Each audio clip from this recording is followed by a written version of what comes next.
സത്യമായി അരുളിയ തിരുവചനം,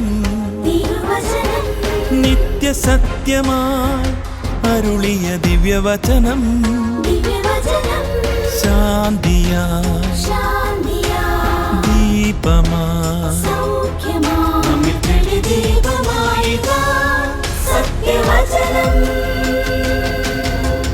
വിടുതലായി രക്ഷയായി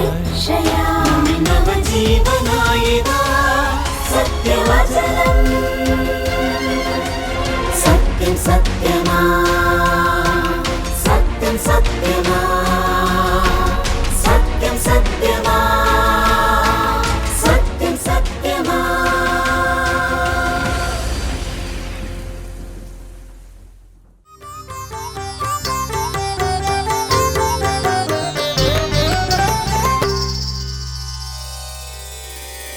വരിക കുഞ്ഞാട്ടിൻ കാന്തേ,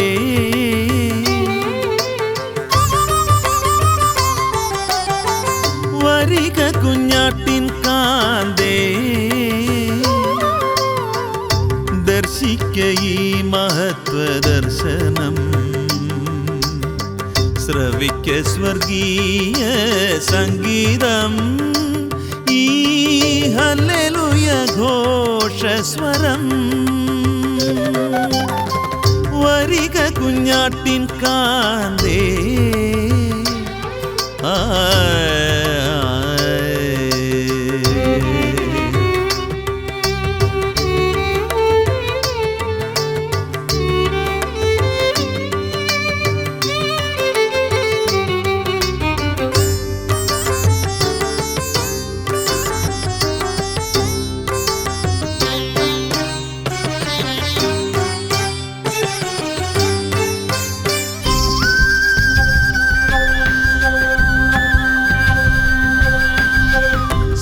സ്ഫടികതുല്യ നഗരം, ഇത് രാത്രിയില്ലാത്ത ദേശം.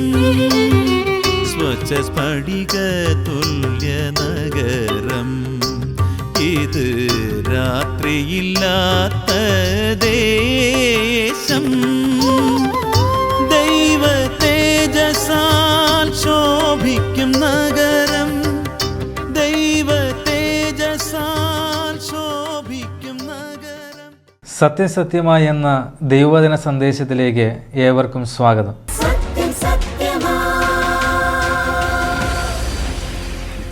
ദൈവനാമത്തിന് മഹത്വമുണ്ടാകട്ടെ. ദൈവവചനം ശ്രവിക്കുവാനായിട്ട് ദൈവം നമുക്ക് നൽകുന്ന അവസരങ്ങൾക്കായിട്ട് നമുക്ക് ദൈവത്തെ സ്തുതിക്കാം. ഫാനി ക്രോസ്ബി എന്ന ഒരു അമേരിക്കൻ വനിതയുണ്ടായിരുന്നു. ഫാനി ക്രോസ്ബി അവരുടെ ബാല്യകാലം മുതൽ തന്നെ അവർക്ക് അന്ധത ബാധിച്ചിരുന്നു. അവർക്ക് കണ്ണുകൾക്ക് കാഴ്ചയില്ലായിരുന്നു. കണ്ണുകൾക്ക് കാഴ്ചയില്ലെങ്കിലും വളരെ ബുദ്ധിമതിയും വളരെ കഴിവുകളുള്ളവളുമായ ഒരു സ്ത്രീയായിരുന്നു ഫാനി ക്രോസ്ബി.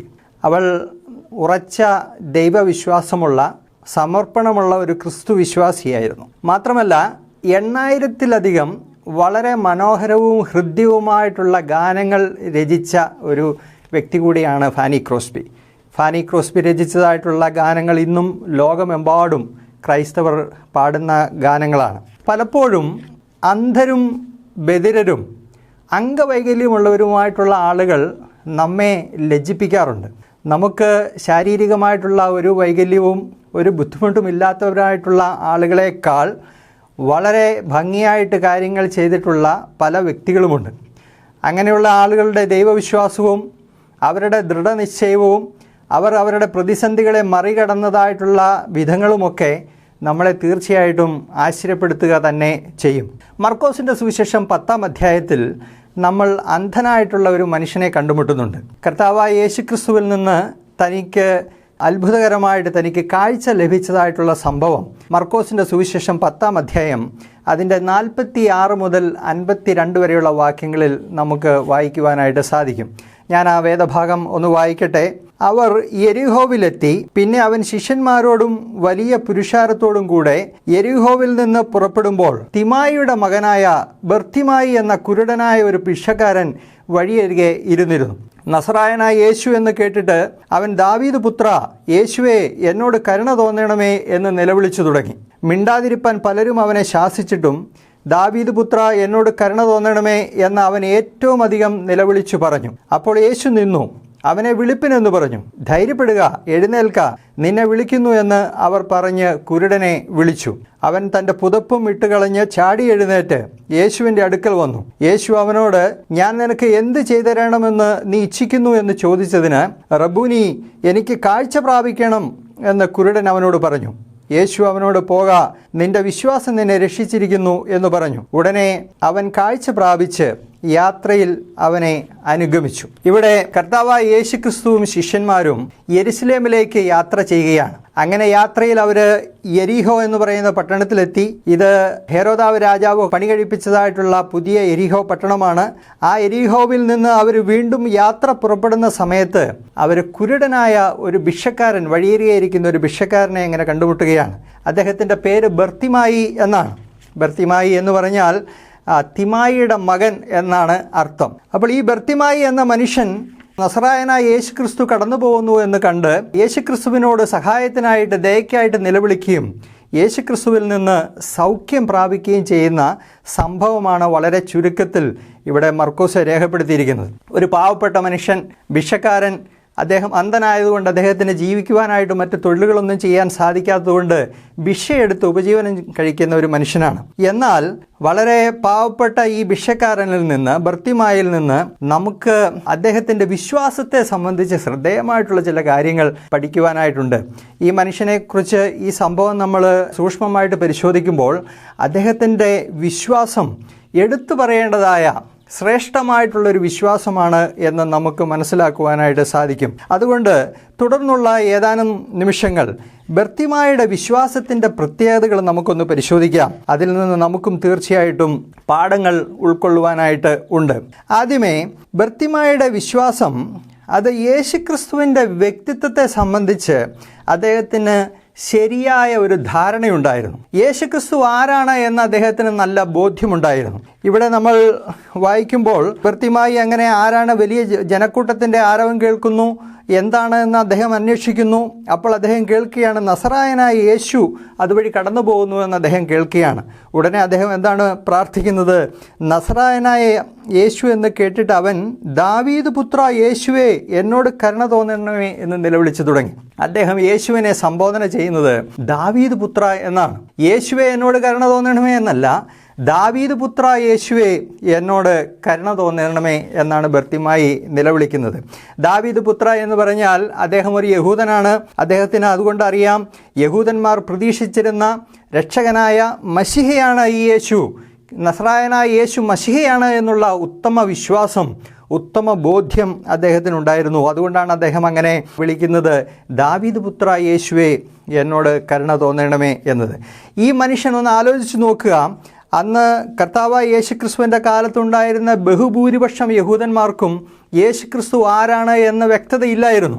യേശുക്രിസ്തുവിനെ മശിഹയായിട്ട് വിശ്വസിക്കുകയോ അംഗീകരിക്കുകയോ ചെയ്യാത്ത ആളുകളായിരുന്നു അന്ന് കൂടുതലും ഉണ്ടായിരുന്നത്. എന്നാൽ ഈ മനുഷ്യൻ, അദ്ദേഹം അന്ധനാണ് എങ്കിലും അദ്ദേഹത്തിന് യേശുക്രിസ്തുവിൻ്റെ വ്യക്തിത്വത്തെ സംബന്ധിച്ച് നല്ല ധാരണയുണ്ട്, നല്ല വിശ്വാസമുണ്ട്. യേശുക്രിസ്തു സാക്ഷാൽ മശിഹയാണ്, രക്ഷകനാണ്.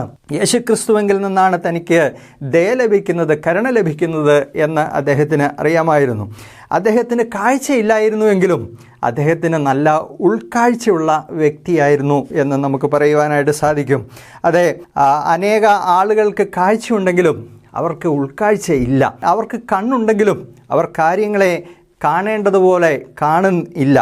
ഹെലൻ കെല്ലർ എന്ന് പറയുന്ന മറ്റൊരു അമേരിക്കൻ വനിതയുണ്ടായിരുന്നു. ഹെലൻ കെല്ലർ അന്ധയും ബധിരയുമായിട്ടുള്ള ഒരു സ്ത്രീയായിരുന്നു. ഫാനി ക്രോസ്ബിയെ പോലെ തന്നെ വളരെ കഴിവുകളുള്ള ഒരു സ്ത്രീയുമായിരുന്നു ഹെലൻ കെല്ലർ. ഹെലൻ കെല്ലർ പറഞ്ഞ ഒരു പ്രസ്താവനയുണ്ട്. അവർ പറഞ്ഞത്, കാഴ്ചയുണ്ടെങ്കിലും ആളുകൾക്ക് ദർശനമില്ലാതിരിക്കുന്നത് അത് അന്ധതയേക്കാൾ പരിതാപകരമായിട്ടുള്ള കാര്യമാണ് എന്നാണ് ഹെലൻ കെല്ലർ പറഞ്ഞത്. കാഴ്ചയുണ്ട്, കണ്ണുകൾക്ക് കാഴ്ചയുണ്ട്, പക്ഷേ ഉൾക്കാഴ്ചയില്ല. അല്ലെങ്കിൽ ആളുകൾക്ക് ശരിയായിട്ടുള്ളൊരു ദർശനമില്ല. അതെത്ര പരിതാപകരമായിട്ടുള്ളൊരു കാര്യമാണ്. ഇവിടെ ബർത്തിമായിക്ക് കണ്ണുകൾക്ക് കാഴ്ചയില്ലായിരുന്നെങ്കിലും അദ്ദേഹത്തിന് നല്ല ഉൾക്കാഴ്ച ഉണ്ടായിരുന്നു. യേശുക്രിസ്തു ആരാണ് എന്നതിനെ സംബന്ധിച്ച് യാതൊരു സംശയമില്ല. പ്രിയ സുഹൃത്തെ, കർത്താവായ യേശുക്രിസ്തുവിനെ സംബന്ധിച്ച് വ്യക്തമായിട്ടുള്ളൊരു ധാരണ താങ്കൾക്ക് ഉണ്ടോ? യേശുക്രിസ്തു ഒരിക്കൽ തൻ്റെ ശിഷ്യന്മാരോട് ഇങ്ങനെ ചോദിച്ചു, നിങ്ങൾ എന്നെ ആരെന്ന് പറയുന്നു എന്ന് ചോദിച്ചു. ജനങ്ങൾ എന്നെ ആരെന്ന് പറയുന്നു എന്ന് ചോദിച്ചു. അവരതിന് ചില മറുപടികളൊക്കെ പറഞ്ഞു. ചിലർ പറയുന്ന ഒരു പ്രവാചകനാണ് എന്ന് പറഞ്ഞു. അപ്പോൾ യേശു ശിഷ്യന്മാരോട് ചോദിക്കുകയാണ്, നിങ്ങൾ എന്നെ ആരെന്ന് പറയുന്നു? അതിന് അപ്പസ്തോലനായ പത്രോസ് നൽകിയ മറുപടി ശരിയായിട്ടുള്ള മറുപടിയായിരുന്നു. അദ്ദേഹം പറഞ്ഞു, നീ ജീവനുള്ള ദൈവത്തിൻ്റെ പുത്രനായ ക്രിസ്തു എന്ന് പറഞ്ഞു. യേശു ക്രിസ്തു കേവലം ഒരു പ്രവാചകനല്ല. യേശു ക്രിസ്തു ഒരു സാമൂഹിക പരിഷ്കർത്താവല്ല. യേശുക്രിസ്തു ഒരു ധർമ്മോപദേഷ്ടാവല്ല. അങ്ങനെയൊക്കെ ചിന്തിക്കുന്ന ആളുകളുണ്ട്. എന്നാൽ അതിനെക്കാട്ടിലും എല്ലാം ഉപരിയായിട്ട് യേശുക്രിസ്തു സാക്ഷാൽ ദൈവപുത്രനാണ്. യേശുക്രിസ്തു ലോകരക്ഷകനാണ്. ആ ഒരു തിരിച്ചറിവ്, ആ ഒരു വിശ്വാസം യേശുക്രിസ്തുവിനെ സംബന്ധിച്ച് നമുക്ക് ആവശ്യമാണ്. ബർത്തിമായി എന്ന് പറയുന്ന ഈ അന്ധന് ആ വിശ്വാസം ഉണ്ടായിരുന്നു. ബർത്തിമായിയുടെ വിശ്വാസത്തിൻ്റെ രണ്ടാമത്തെ പ്രത്യേകത, അദ്ദേഹത്തിൻ്റെ വിശ്വാസം പ്രതിബന്ധങ്ങളെ അതിജീവിക്കുന്ന വിശ്വാസമായിരുന്നു. ഈ മനുഷ്യൻ അങ്ങനെ യേശുവേ ദാവീദ് പുത്ര എന്നോട് കരുണ തോന്നണമേ എന്ന് നിലവിളിച്ചപ്പോൾ എന്താണ് ആളുകൾ അദ്ദേഹത്തോട് പറഞ്ഞത്? ആളുകളുടെ പ്രതികരണം എന്തായിരുന്നു? നമ്മളിങ്ങനെയാണ് വായിക്കുന്നത്, മിണ്ടാതിരിപ്പാൻ പലരും അവനെ ശാസിച്ചിട്ടും. യേശുക്രിസ്തു അങ്ങനെ കടന്നു പോകുന്നു. ശിഷ്യന്മാരുണ്ട്, വലിയൊരു ജനക്കൂട്ടമുണ്ട്. ദാവീദ് പുത്ര എന്നോട് കരുണ തോന്നണമേ എന്ന് ബർത്തിമായി അങ്ങനെ വീണ്ടും വീണ്ടും നിലവിളിക്കുമ്പോൾ ജനക്കൂട്ടത്തിന് അദ്ദേഹത്തെ ഒരു ശല്യമായിട്ട് മാത്രമേ കാണുവാനായിട്ട് സാധിച്ചുള്ളൂ. പാവപ്പെട്ട ഒരു മനുഷ്യൻ, കുരുടനായിരിക്കുന്ന ഒരു മനുഷ്യൻ, അദ്ദേഹത്തോട് സഹതപിക്കുവാനായിട്ട്, ഈ മനുഷ്യനെ സഹായിക്കുവാനായിട്ട്, ഈ മനുഷ്യനെ യേശുക്രിസ്തുവിൻ്റെ അടുക്കിലേക്ക് കൊണ്ടുവരുവാനായിട്ട് ജനക്കൂട്ടം കൂട്ടാക്കിയില്ല. അവർ അദ്ദേഹത്തെ ശാസിച്ച് അമർത്താനായിട്ട് ശ്രമിക്കുകയാണ്. എന്നാൽ അവരുടെ ശാസന അങ്ങനെ കേട്ടിട്ട് നിരാശപ്പെട്ട് തൻ്റെ നിലവിളി നിർത്തിവെക്കുന്ന ഒരു ബർത്തിമായി അല്ല നമ്മൾ കാണുന്നത്. അദ്ദേഹം എന്താണ് ചെയ്തത്? അദ്ദേഹം കൂടുതൽ ഉച്ചത്തിൽ ദാവീദ് പുത്ര എന്നോട് കരുണ തോന്നണമേ എന്ന് അവൻ ഏറ്റവും അധികം നിലവിളിച്ചു പറഞ്ഞു. ആളുകൾ അവനെ ശാസിച്ചപ്പോൾ, ആളുകൾ അവനോട് നിർത്താനായിട്ട് ആവശ്യപ്പെട്ടപ്പോൾ അങ്ങനെ നിർത്തി പിൻവാങ്ങുന്ന ഒരു ബർത്തിമായി അല്ല. അവൻ്റെ വിശ്വാസം എന്ന് പറയുന്നത് പ്രതിബന്ധങ്ങളെ അതിജീവിക്കുന്ന, എതിർപ്പുകളെ മറികടക്കുന്ന ഒരു വിശ്വാസമായിരുന്നു. പ്രിയമുള്ളവരെ, കർത്താവായ യേശുക്രിസ്തുവിൻ്റെ അടുക്കിലേക്ക് വരുമ്പോൾ തീർച്ചയായിട്ടും പ്രതിസന്ധികളുണ്ടാകും, പ്രതിബന്ധങ്ങളുണ്ടാകും. ആളുകൾ നമ്മളെ നിരുത്സാഹപ്പെടുത്തും, അനേക ആളുകൾ നമ്മളെ ശാസിക്കും, അനേക ആളുകൾ നമ്മളെ പിന്മാറാനായിട്ട് ഉപദേശിക്കും. അങ്ങനെ ആളുകളുടെ വാക്കുകളുടെയൊക്കെ പിന്നാലെ പോയാൽ കർത്താവായ യേശുക്രിസ്തുവിനെ കണ്ടുമുട്ടുവാനായിട്ട് സാധിക്കുകയില്ല. യേശുക്രിസ്തുവിൽ നിന്ന് അനുഗ്രഹങ്ങൾ പ്രാപിക്കുവാനായിട്ട് സാധിക്കുകയില്ല. ഇന്ന് എത്രയോ ആളുകൾ അവർ കർത്താവായ യേശുക്രിസ്തു ആരാണ് എന്ന് തിരിച്ചറിഞ്ഞിട്ടും യേശുക്രിസ്തുവിൻ്റെ അടുക്കിലേക്ക് വരാത്തതിൻ്റെ കാരണം എന്താണെന്നറിയാവോ? അവർ ജനങ്ങളെ ഭയപ്പെടുന്നു. അവർ ജനങ്ങൾ എന്ത് വിചാരിക്കുമെന്ന് വല്ലാതെ ശങ്കിക്കുന്നു. അങ്ങനെയാണ്, ഞാൻ കർത്താവായ യേശുക്രിസ്തുവിൽ വിശ്വസിച്ചാൽ, യേശുക്രിസ്തുവിൻ്റെ അടുക്കിലേക്ക് വന്നാൽ എൻ്റെ വീട്ടുകാരെന്ത് പറയും, എൻ്റെ സുഹൃത്തുക്കൾ എന്ത് പറയും, എൻ്റെ നാട്ടുകാർ എന്ത് പറയും എന്ന് വല്ലാതെ ഭയപ്പെടുന്ന ആളുകൾ, അവർക്ക് യേശുക്രിസ്തുവിലേക്ക് വരുവാനായിട്ട് സാധിക്കുകയില്ല. എന്നാൽ ഈ മനുഷ്യൻ, കുരുടനായിരിക്കുന്ന ഈ ബർത്തിമായി, അദ്ദേഹത്തിനൊരു കാര്യം അറിയാം. ജനക്കൂട്ടത്തിന് പരമാവധി തനിക്ക് വേണ്ടി ചെയ്യാനായിട്ട് സാധിക്കുന്നത് എന്താണ്? ചില നാണയത്തുട്ടുകൾ തനിക്ക് വേണ്ടി എറിഞ്ഞു തരുവാനായിട്ട് അവർക്ക് സാധിക്കുമായിരിക്കും. എന്നാൽ തനിക്ക് കാഴ്ച ലഭിക്കണമെങ്കിൽ, നിലനിൽക്കുന്ന അനുഗ്രഹം ലഭിക്കണമെങ്കിൽ അത് നസറായനായ യേശുവിൻ്റെ പക്കൽ നിന്നും മാത്രമേ കിട്ടുകയുള്ളൂ എന്ന് അദ്ദേഹത്തിന് അറിയാമായിരുന്നു. അതുകൊണ്ട് ജനക്കൂട്ടത്തിൻ്റെ ശാസനകൾക്ക് അദ്ദേഹം ചെവി കൊടുത്തില്ല. അധികം ഉച്ചത്തിൽ യേശുവേ ദാവീദ് പുത്ര എന്നോട് കരുണ കാണിക്കണമേ എന്ന് അദ്ദേഹം നിലവിളിക്കുകയാണ്. നമ്മളുടെ വിശ്വാസം നമുക്കൊന്ന് പരിശോധിച്ച് നോക്കാം. എതിർപ്പുകളെ അതിജീവിക്കുന്ന, പ്രതിബന്ധങ്ങളെ അതിജീവിക്കുന്ന ഒരു വിശ്വാസമാണോ നമ്മുടെ വിശ്വാസം എന്ന് നമ്മൾ പരിശോധിക്കേണ്ടതായിട്ട് ഉണ്ട്. മൂന്നാമതായിട്ട്, ബർത്തിമായിയുടെ വിശ്വാസത്തിൻ്റെ പ്രത്യേകത, അത് സജീവമായ ഒരു വിശ്വാസമായിരുന്നു. ബർത്തിമായിയുടെ വിശ്വാസം വളരെ സജീവമായിട്ടുള്ള, ആക്റ്റീവായിട്ടുള്ള ഒരു വിശ്വാസമാണ്. നമ്മൾ വീണ്ടും അവിടെ വായിക്കുന്നത് 47-48 വാക്യങ്ങളിലൊക്കെ കാണുമ്പോൾ, അദ്ദേഹം ദാവീദ് പുത്ര എന്നോട് കരുണ തോന്നണമേ എന്ന് അവൻ ഏറ്റവും അധികം നിലവിളിച്ചു പറഞ്ഞു. അപ്പോൾ യേശു നിന്നു അവനെ വിളിപ്പിനെന്ന് പറഞ്ഞു. ധൈര്യപ്പെടുക, എഴുന്നേൽക്ക, നിന്നെ വിളിക്കുന്നുവെന്ന് അവർ പറഞ്ഞു കുരുടനെ വിളിച്ചു. അവൻ തൻ്റെ പുതപ്പും വിട്ടുകളഞ്ഞ് ചാടി എഴുന്നേറ്റ് യേശുവിൻ്റെ അടുക്കൽ വന്നു. അപ്പോൾ ജനക്കൂട്ടത്തിൽ അനേകം ആളുകൾ അദ്ദേഹത്തെ നിരുത്സാഹപ്പെടുത്തി, നീ മിണ്ടാതിരിക്കുവാനായിട്ട് ശാസിച്ചു. എന്നാൽ ചില ആളുകളുണ്ട്, അവരവരെ ധൈര്യപ്പെടുത്തി. ഇദ്ദേഹം അങ്ങനെ നിലവിളിച്ചപ്പോൾ ഇവിടെ അത്ഭുതകരമായിട്ടുള്ളൊരു കാര്യം, യേശുക്രിസ്തു നിന്നു. വളരെ തിടുക്കത്തിൽ യെരുശലേമിലേക്ക് യാത്ര ചെയ്യുകയാണ്. എന്നാൽ ഈ പാവപ്പെട്ട മനുഷ്യന്റെ നിലവിളി കേട്ടപ്പോൾ ആ നിലവിളി കേൾക്കാത്തതുപോലെ കടന്നു പോകുന്ന ഒരു വ്യക്തിയല്ല യേശുക്രിസ്തു. ആര് തന്നോട് നിലവിളിച്ചാലും അത് കേൾക്കുന്ന ഒരു വ്യക്തിയാണ് കർത്താവായ യേശുക്രിസ്തു. ഇവിടെ അങ്ങനെയാണ് സുവിശേഷകൻ രേഖപ്പെടുത്തിയിരിക്കുന്നത്. തൻ്റെ നിലവിളി കേട്ടപ്പോൾ യേശു നിന്നു. യേശു നിന്നിട്ട് എന്താണ് പറയുന്നത്? അവനെ വിളിപ്പിൻ എന്ന് പറഞ്ഞു. അവനെ വിളിപ്പിൻ.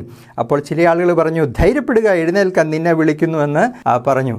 അനേകം ആളുകൾ നമ്മളെ നിരുത്സാഹപ്പെടുത്താനായിട്ടുണ്ടെങ്കിലും ചില ആളുകളൊക്കെ നമുക്ക് പ്രോത്സാഹനമാണ് എന്നുള്ളത് എത്ര ആശ്വാസമാണ്. ചില ആളുകൾ അദ്ദേഹത്തെ ധൈര്യപ്പെടുത്തി, ഇതാ യേശു നിന്നു, നിന്നെ വിളിക്കുന്നു എന്ന് പറഞ്ഞു.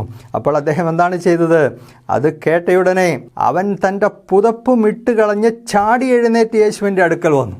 നോക്കൂ, ബർത്തിമായി എന്ന് പറയുന്ന ഈ മനുഷ്യൻ്റെ വിശ്വാസം എത്ര സജീവമായിട്ടുള്ള ഒരു വിശ്വാസമാണ്. അദ്ദേഹം എത്ര ആക്റ്റീവായിട്ടുള്ള ഒരു വ്യക്തിയാണ്. അദ്ദേഹം അങ്ങനെ അയ്യോ ഞാനൊരു യാചകനാണ്, ഞാൻ അന്ധനാണ് എന്ന് പറഞ്ഞ് അങ്ങനെ പരിതപിച്ച് അവിടെ അങ്ങനെ ഇരിക്കുന്ന ഒരു മനുഷ്യനല്ല. അദ്ദേഹത്തിന് കണ്ണുകൾക്ക് കാഴ്ചയില്ലായിരുന്നു എന്നുള്ളത് സത്യമാണ്. പക്ഷേ തനിക്ക് ഉണ്ടായിരുന്ന മറ്റ് കഴിവുകളുണ്ട്. അത് തിരിച്ചറിഞ്ഞ് അതൊക്കെയും ഉപയോഗപ്പെടുത്തിയ ഒരു വ്യക്തിയാണ് ബർത്തിമായി. അദ്ദേഹത്തിന് ചെവികൾക്ക് നല്ല കേൾവിയുണ്ട്. ആ കേൾവി ശക്തി അദ്ദേഹം ഉപയോഗിച്ചു. ജനക്കൂട്ടം അങ്ങനെ കടന്നു പോകുന്ന ശബ്ദം കേട്ടപ്പോൾ അദ്ദേഹം ചോദിച്ചു, ആരാണ്, എന്താണ് എന്ന് ചോദിച്ചു. നോക്കൂ, അദ്ദേഹത്തിൻ്റെ കേൾവി അദ്ദേഹം ഉപയോഗിച്ചു. സംസാര ശക്തി അദ്ദേഹം ഉപയോഗിച്ചു. അദ്ദേഹത്തിൻ്റെ കൈകൾക്ക് കുഴപ്പമൊന്നുമില്ല, കാലുകൾക്ക് കുഴപ്പമൊന്നുമില്ല. അദ്ദേഹത്തിനുണ്ടായിരുന്ന കഴിവുകളെ തിരിച്ചറിഞ്ഞ് ഉപയോഗിച്ച ഒരു വ്യക്തിയാണ് ബർത്തിമായി. അനേക ആളുകളും അവരുടെ ഇല്ലായ്മകളെക്കുറിച്ച് പരിതപിക്കുന്ന ആളുകളാണ്. അയ്യോ അതില്ല ഇതില്ല എന്ന് പറഞ്ഞ് അങ്ങനെ പരിതപിക്കുന്ന ആളുകൾ. എന്നാൽ ദൈവം അവർക്ക് നൽകിയിരിക്കുന്ന മറ്റനേക കഴിവുകൾ അവർ കാണാതെ പോവുകയാണ്. ഏതെങ്കിലും ഒരു ഇല്ലായ്മയുടെ പേരിൽ ഉള്ള അനേക കാര്യങ്ങളെ കാണാതെ ആ ഇല്ലാത്ത കാര്യത്തെക്കുറിച്ച് പരിതപിച്ച് നിരാശയിൽ ജീവിതം കഴിച്ചു കൂട്ടുന്ന എത്രയോ വ്യക്തികളുണ്ട്. എന്നാൽ ബർത്തിമായി നമുക്ക് മുമ്പിൽ വലിയൊരു വെല്ലുവിളിയായിട്ട് നിൽക്കുകയാണ്. എന്താണ്? അദ്ദേഹം അങ്ങനെ ചാടി എഴുന്നേറ്റ് യേശുവിൻ്റെ അടുക്കിലേക്ക് ചെല്ലുന്ന ഒരു വ്യക്തിയാണ്. യഥാർത്ഥ വിശ്വാസം എന്ന് പറയുന്നത്, പ്രിയമുള്ളവരെ, അത് സജീവമായിട്ടുള്ള വിശ്വാസമാണ്. അവിടെ വിശ്വാസത്തിൻ്റേതായിട്ടുള്ള ചില സ്റ്റെപ്പുകളൊക്കെ വെക്കേണ്ടതായിട്ടുണ്ട്. ഇന്ന് അനേക ആളുകളും അവർക്ക് സുവിശേഷ സത്യങ്ങൾ മനസ്സിലായെങ്കിലും യേശുക്രിസ്തു സാക്ഷാൽ രക്ഷകനാണ് എന്ന് മനസ്സിലായെങ്കിലും യേശുക്രിസ്തുവിൽ വിശ്വസിക്കുവാനായിട്ട് എന്തെങ്കിലും ഒരു സ്റ്റെപ്പ് വെക്കുവാൻ അവർ കൂട്ടാക്കാത്ത ആളുകളാണ്. അവർക്ക് വായിക്കാനായിട്ട് അറിയാം, അവരുടെ പക്കൽ ബൈബിളുണ്ട്, എന്നാൽ ആ ബൈബിളൊന്ന് വായിക്കുവാനായിട്ട് മനസ്സിലാത്ത എത്ര ആളുകളുണ്ട്. ദൈവവചനം കേൾക്കുവാനായിട്ടുള്ള എത്രയോ അവസരങ്ങളുണ്ട്, പക്ഷേ ദൈവവചനം കേൾക്കാനായിട്ടുള്ള അവസരങ്ങളെ ഉപയോഗപ്പെടുത്താത്ത ആളുകളുണ്ട്. വിശ്വാസം എപ്പോഴും പോസിറ്റീവായിട്ടുള്ള സ്റ്റെപ്പുകൾ വെക്കും. ഈ മനുഷ്യൻ നമുക്ക് മുമ്പിൽ വലിയൊരു മാതൃകയാണ്.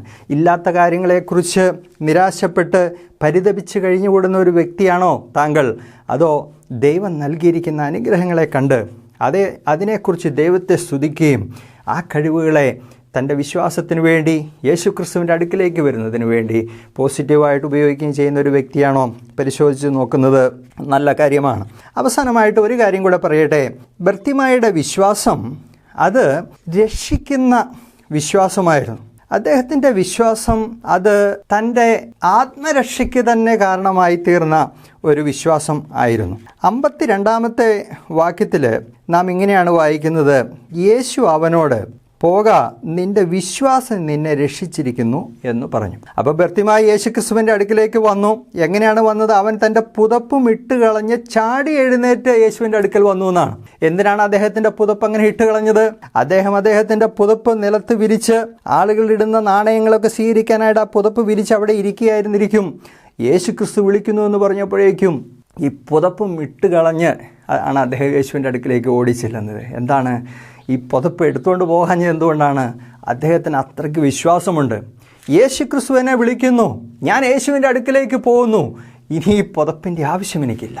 ഈ പുതപ്പ് എന്ന് പറയുന്നത് പണ്ഡിതന്മാരായിട്ടുള്ള ആളുകൾ പറയുന്നത് അത് യാചകൻ എന്ന നിലയിലുള്ള അദ്ദേഹത്തിൻ്റെ ഒരു ഐഡൻറ്റിറ്റിയാണ്. ഇനിയും യേശുവിൻ്റെ അടുക്കിലേക്ക് ചെന്ന് കഴിഞ്ഞതിന് ശേഷം ഞാൻ യാചകനായിട്ട് തുടരുകയില്ല, ഞാൻ അന്ധനായിട്ട് മടങ്ങി വരുന്ന വിഷയമില്ല. അദ്ദേഹത്തിന് നല്ല ഉറച്ച വിശ്വാസമുണ്ട്. കാഴ്ച നിശ്ചയമായിട്ടും തനിക്ക് ലഭിക്കും, തൻ്റെ ജീവിതത്തിനൊരു രൂപാന്തരം വരും എന്നുള്ള നിശ്ചയം അദ്ദേഹത്തിന് ഉണ്ടായിരുന്നു. അദ്ദേഹത്തിൻ്റെ യേശുക്രിസ്തു അദ്ദേഹത്തോട് എന്താണ് പറയുന്നത്? യേശു അവനോട് ഞാൻ നിനക്ക് എന്ത് ചെയ്തു തരണമെന്ന് നീ ഇച്ഛിക്കുന്നു എന്ന് ചോദിച്ചു. യേശു ചോദിക്കുകയാണ്. ഉടനെ അവൻ എന്താണ് പറയുന്നത്? റബ്ബൂനി, എനിക്ക് കാഴ്ച പ്രാപിക്കണം. അവന് സംശയമൊന്നുമില്ല, എനിക്ക് കാഴ്ച പ്രാപിക്കണം. അവൻ്റെ ആ ആവശ്യം അവൻ വളരെ സ്പെസിഫിക്കായിട്ട് കർത്താവിനോട് പറയുകയാണ്. മാത്രമല്ല യേശുവിനെ അവൻ ഇവിടെ സംബോധന ചെയ്യുന്നത് റബ്ബൂനി എന്നാണ്. റബ്ബൂനി എന്ന വാക്കിൻ്റെ ശരിക്കുള്ള അർത്ഥത്തെക്കുറിച്ച് പറയുന്നത് എൻ്റെ യജമാനനെ, എൻ്റെ കർത്താവേ, എനിക്ക് കാഴ്ച വേണമെന്നാണ്. യേശുക്രിസ്തു കർത്താവാണ്, സാക്ഷാൽ ദൈവമാണ്. അതാണ് അവന് ഏറ്റുപറയുവാനായിട്ടുള്ളത്. എൻ്റെ കർത്താവേ, എനിക്ക് കാഴ്ച തരണം. അവൻ കാഴ്ചയ്ക്ക് വേണ്ടി അപേക്ഷിച്ചു. യേശു പറഞ്ഞു, നിൻ്റെ വിശ്വാസം നിന്നെ രക്ഷിച്ചിരിക്കുന്നു. അവന് കാഴ്ച ലഭിച്ചു. എന്നാൽ കേവലം കണ്ണുകൾക്ക് കാഴ്ച മാത്രമല്ല യേശുക്രിസ്തു നൽകിയത്. യേശുക്രിസ്തുവിൻ്റെ അടുക്കിലേക്ക് വരുന്ന ഒരു മനുഷ്യന്, പാപിയായ ഒരു മനുഷ്യന് കേവലം ഭൗതിക അനുഗ്രഹങ്ങൾ കൊടുത്തങ്ങനെ മടങ്ങിപ്പോകുന്ന ഒരു രക്ഷകനല്ല യേശുക്രിസ്തു. മനുഷ്യൻ്റെ ഏറ്റവും വലിയ ആവശ്യം അവൻ്റെ രക്ഷയാണ്, അവൻ്റെ പാപങ്ങൾക്ക് മോചനമാണ്. ഇവിടെ അതങ്ങനെ വ്യക്തമായിട്ട് അങ്ങനെ പറഞ്ഞിട്ടില്ലെങ്കിലും ശേഷമുള്ള വാക്യത്തിൽ നിന്ന് മനസ്സിലാക്കാനായിട്ട് സാധിക്കുന്നത്, ഈ ബർത്തിമായി എന്ന് പറയുന്ന മനുഷ്യന് കണ്ണുകൾക്ക് കാഴ്ച കിട്ടി, അതിലുപരിയായിട്ട് അവന് രക്ഷ ലഭിച്ചു. കർത്താവായ യേശുക്രിസ്തുവിൽ വിശ്വസിക്കുന്ന ഏതൊരു മനുഷ്യനും രക്ഷ ലഭിക്കുകയാണ്. യേശുക്രിസ്തുവിൽ വിശ്വസിക്കുന്ന ആളുകൾക്ക് യേശു പറയുകയാണ്, നിൻ്റെ വിശ്വാസം നിന്നെ രക്ഷിച്ചിരിക്കുന്നു. അതാണ് കർത്താവിന് പറയുവാനായിട്ടുള്ളത്. നിൻ്റെ വിശ്വാസം നിനക്ക് കാഴ്ച തന്നിരിക്കുന്നു എന്നല്ല, നിൻ്റെ വിശ്വാസം നിന്നെ രക്ഷിച്ചിരിക്കുന്നു എന്നാണ് രക്ഷകന് പറയുവാനായിട്ടുള്ളത്. പ്രിയമുള്ളവരെ, പാപിയായ മനുഷ്യർ കർത്താവിൻ്റെ അടുക്കിലേക്കാണ് വരേണ്ടത്. കർത്താവിൻ്റെ അടുക്കിലേക്ക് വരുന്ന ഏതൊരു മനുഷ്യനും പാപങ്ങൾക്ക് മോചനമുണ്ട്, രക്ഷയുണ്ട്. യേശുക്രിസ്തുവിൻ്റെ പേര് രക്ഷകനെന്നാണ്. അവൻ രക്ഷിക്കുന്നവനാണ്. മനുഷ്യരെ രക്ഷിക്കുവാനായിട്ടാണ് ഇവൻ ഈ ലോകത്തിലേക്ക് വന്നത്. ഈ ലോകത്തിലേക്ക് വന്ന് മനുഷ്യൻ്റെ പാപങ്ങൾക്ക് പരിഹാരമായിട്ട് കൽവരിയിലെ ക്രൂശിൽ മരിച്ച് 3-ാം നാൾ ഉയർത്തെഴുന്നേറ്റ് ഇന്നും ജീവിക്കുന്ന ദൈവമാണ്, രക്ഷകനാണ് യേശുക്രിസ്തു. നാം ഇന്ന് വരേണ്ടത് യേശുക്രിസ്തുവിൻ്റെ അടുക്കിലേക്കാണ്. യേശുക്രിസ്തുവിൻ്റെ അടുക്കിലേക്ക് വരുമ്പോൾ നമുക്ക് ഭൗതികമായിട്ടുള്ള അനുഗ്രഹങ്ങൾ ലഭിക്കുമെന്നാൽ അതിലല്ല പ്രാധാന്യം. അതിനെക്കാട്ടിലും ഉപരിയായി രക്ഷ ലഭിക്കുന്നു. കർത്താവായ യേശുക്രിസ്തുവിൻ്റെ അടുക്കിലേക്ക് വന്ന് രക്ഷ പ്രാപിച്ച ഒരു വ്യക്തിയാണോ താങ്കൾ? ഈ സന്ദേശം കേൾക്കുമ്പോൾ നിങ്ങൾ നിങ്ങളുടെ ജീവിതത്തെക്കുറിച്ച് ഒന്ന് പരിശോധിച്ച് നോക്കണമേ എന്നാണ് ഞങ്ങൾക്ക് നിങ്ങളോട് അപേക്ഷിക്കുവാനായിട്ടുള്ളത്. കർത്താവായ യേശുക്രിസ്തുവിൻ്റെ അടുക്കൽ നിന്ന് നമുക്ക് ലഭിക്കാവുന്ന ഏറ്റവും വലിയ അനുഗ്രഹം നമ്മുടെ ആത്മാവിൻ്റെ രക്ഷയാണ്. കാരണം പാപം മൂലം ദൈവത്തോടകന്ന് ദൈവത്തിൻ്റെ ശിക്ഷയ്ക്ക് പാത്രമായിരിക്കുന്ന മനുഷ്യൻ, അവന് ആവശ്യം രക്ഷയാണ്. രക്ഷൻ്റെ പക്കൽ നിന്ന് രക്ഷയാണ് നമ്മൾ സ്വീകരിക്കേണ്ടത്. രക്ഷിക്കുവാനായിട്ട് സാധിക്കുന്നത് കർത്താവായ യേശുക്രിസ്തുവിന് മാത്രമാണ്. അതുകൊണ്ട് ഈ ബർത്തിമായി എന്ന് പറയുന്ന ഈ പാവപ്പെട്ട കുരുടനായ യാചകനായിട്ടുള്ള മനുഷ്യൻ്റെ വിശ്വാസം നമ്മളുടെ മുമ്പിൽ ഒരു ചലഞ്ചായിട്ട്, ഒരു വെല്ലുവിളിയായിട്ട് ഇരിക്കട്ടെ. പ്രിയമുള്ളവരെ, അദ്ദേഹത്തെ പോലെ യേശുക്രിസ്തുവിൻ്റെ വ്യക്തിത്വത്തെ സംബന്ധിച്ച് വ്യക്തമായ ധാരണ നിങ്ങൾക്ക് ഉണ്ടാകട്ടെ. യേശുക്രിസ്തുവിൻ്റെ അടുക്കിലേക്ക് വരുമ്പോൾ തീർച്ചയായിട്ടും എതിർപ്പുകൾ അല്ലെങ്കിൽ പ്രതിബന്ധങ്ങളുണ്ടാകും. അതിനെ അതിജീവിക്കുന്ന ഒരു വിശ്വാസമായിരിക്കട്ടെ നിങ്ങളുടെ വിശ്വാസം. നിങ്ങളുടെ വിശ്വാസം തണുത്ത നിർജീവമായൊരു വിശ്വാസമല്ല, സജീവമായിട്ടുള്ളൊരു വിശ്വാസമായിരിക്കട്ടെ. ജീവിതത്തിൽ എന്തെങ്കിലുമൊക്കെ കുറവുകളുണ്ടാകാം. ഒരുപക്ഷെ രോഗത്താൽ പ്രയാസപ്പെടുന്ന ഒരു വ്യക്തിയായിരിക്കാം താങ്കൾ, അല്ലെങ്കിൽ താങ്കളുടെ ജീവിതത്തിൽ എന്തെങ്കിലുമൊക്കെ ഇല്ലായ്മകളുടെ ഒരു ലിസ്റ്റ് പറയുവാനായിട്ടുണ്ടാകാം. എന്നാൽ ശരിക്കും ഒന്ന് പരിശോധിച്ച് നോക്കൂ, ദൈവം നൽകിയിരിക്കുന്ന എത്ര അനുഗ്രഹങ്ങളുണ്ട്. അതിനെ പോസിറ്റീവായിട്ട് കാണുവാൻ, ദൈവത്തെ സ്തുതിക്കുവാൻ, അതൊക്കെയും കർത്താവിൻ്റെ അടുക്കിലേക്ക് വരുന്നതിന്, കർത്താവിനെ അനുഗമിക്കുന്നതിന് വേണ്ടി ഉപയോഗിക്കുവാൻ ദൈവം നിങ്ങളെ സഹായിക്കട്ടെ. എല്ലാറ്റിലും ഉപരി യേശുക്രിസ്തുവിൽ വ്യക്തിപരമായിട്ട് വിശ്വസിച്ച് രക്ഷ പ്രാപിച്ചു എന്ന ഒരു ഉറപ്പ് താങ്കൾ വരുത്തണം എന്ന് വീണ്ടും ഓർമ്മിപ്പിക്കട്ടെ. അങ്ങനെ ഈ സന്ദേശത്തിൻ്റെ കേൾവി നിങ്ങളുടെ അനുഗ്രഹത്തിന്, ഭൗതികമായിട്ടുള്ള അനുഗ്രഹത്തിന് എന്നതിനേക്കാൾ ഉപരി ആത്മീയ അനുഗ്രഹത്തിനും നന്മയ്ക്കും കാരണമാകട്ടെ. ദൈവനാമം മഹത്വപ്പെടുമാറാകട്ടെ. കുഞ്ഞാട്ടിൻ രക്തത്തിലങ്കി കഴുകിയോ, ജ്യോതിസുകൾ പോൽ ശോഭിച്ചിടും. കുഞ്ഞാട്ടിൻ രക്തത്തിലങ്കി കഴുകിയോ, ജ്യോതിസുകൾ പോൽ ശോഭിച്ചിടും. പ്രതിഫലങ്ങൾ പ്രാപിച്ചവർ, പ്രതിഫലങ്ങൾ പ്രാപിച്ചവർ കാന്തനോടെന്നെന്നും വാഴുമേ മോദാൽ. ദൈവവചന സന്ദേശത്തിലൂടെ നാം കേൾക്കുകയുണ്ടായി, കുരുടനായിരിക്കുന്ന മനുഷ്യന് ദൈവം സൗഖ്യം നൽകി. അതേ പ്രിയപ്പെട്ടവരെ, കുരുടർക്ക് കാഴ്ച കൊടുക്കുന്നവനാണ് ദൈവം. കുനിഞ്ഞിരിക്കുന്നവരെ നിവർത്തുന്നവനാണ് ദൈവം. രോഗികൾക്ക് സൗഖ്യം നൽകുന്നവനാണ് എന്നു മാത്രമല്ല, പാപം ചെയ്ത് ദൈവത്തിൽ നിന്ന് അകന്നുപോയ മനുഷ്യനെ തിരികെ പിതാവിൻ്റെ അടുക്കിലേക്ക് കൊണ്ടുവരുന്ന വലിയവനായ ദൈവത്തെ നമുക്ക് കാണുവാനായിട്ട് സാധിക്കും.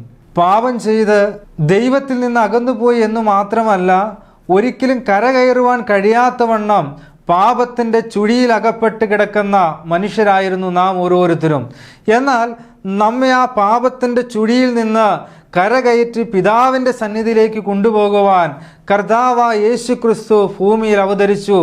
ആ കർത്താവായ യേശു ക്രിസ്തു നമ്മുടെ പാപത്തിന് പരിഹാരം വരുത്തുവാൻ കാൽവരിയിലെ ക്രൂശിൽ നാം മരിക്കേണ്ട സ്ഥാനത്ത് പകരം കർത്താവായ യേശു ക്രിസ്തു മരിച്ചു. ആ കർത്താവായ യേശു ക്രിസ്തുവിൽ വിശ്വസിക്കുന്നവർക്ക് നിത്യതയിൽ കർത്താവിനോടൊപ്പം വാസം ചെയ്യുവാനായിട്ട് സാധിക്കും. ആ കർത്താവായ യേശു ക്രിസ്തുവിനെ ഹൃദയത്തിൽ സ്വീകരിക്കുവാനായിട്ട് ദൈവം നമ്മെ ഏവരെയും ധാരാളമായിട്ട് സഹായിക്കട്ടെ. ഞങ്ങളോടൊപ്പം ഇങ്ങനെ പറയുമോ, കർത്താവേ, ഞാനൊരു പാപിയായിരിക്കുന്ന മനുഷ്യനാണ്, എനിക്ക് പാപത്തിൽ നിന്ന് സ്വയം രക്ഷ നേടുവാനായിട്ട് കഴിയുകയില്ല.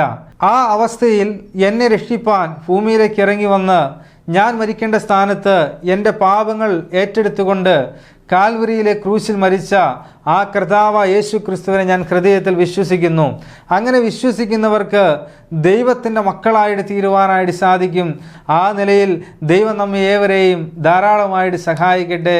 നമുക്ക് പ്രാർത്ഥിക്കാം. സ്വർഗീയ നല്ല പിതാവേ, ശരിയായ വിശ്വാസത്തിൻ്റെ ചില പ്രത്യേകതകളെക്കുറിച്ച് ദൈവവചനത്തിലൂടെ ഞങ്ങളെ കേൾപ്പിച്ചു ഓർത്തു സ്തോത്രം. കുരുടനായിരിക്കുന്ന മനുഷ്യൻ കർത്താവായ യേശു ക്രിസ്തുവിൽ വിശ്വസിച്ചപ്പോൾ അവന് സൗഖ്യം ലഭിച്ചതുപോലെ പാപത്തിൻ്റെ പടുക്കുഴിയിൽ കിടക്കുന്ന ഞങ്ങൾക്ക് അവിടുന്ന് ഒരു രക്ഷകനെ വാഗ്ദത്തം ചെയ്തു ഓർത്ത് നന്ദി പറയുന്നു കർത്താവേ. ആ കർത്താവായ യേശു ക്രിസ്തുവിനെ സ്വന്തം നാഥൻ രക്ഷിതാവുമായി സ്വീകരിച്ച് ദൈവത്തിൻ്റെ മക്കളായി തീരുവാൻ തക്കവണ്ണം അവിടുന്ന് ഞങ്ങൾ ഏവരെയും സഹായിക്കണമെന്ന് ഓർത്ത് പ്രാർത്ഥിക്കുകയാണ്. അവിടെ ഞങ്ങളുടെ പ്രാർത്ഥനയെ യാചനയും കേട്ടതോർത്ത് സ്തോത്രം. എല്ലാ യേശു ക്രിസ്തുവിൻ്റെ ധന്യമുള്ള നാമത്തിൽ തന്നെ ആമേൻ.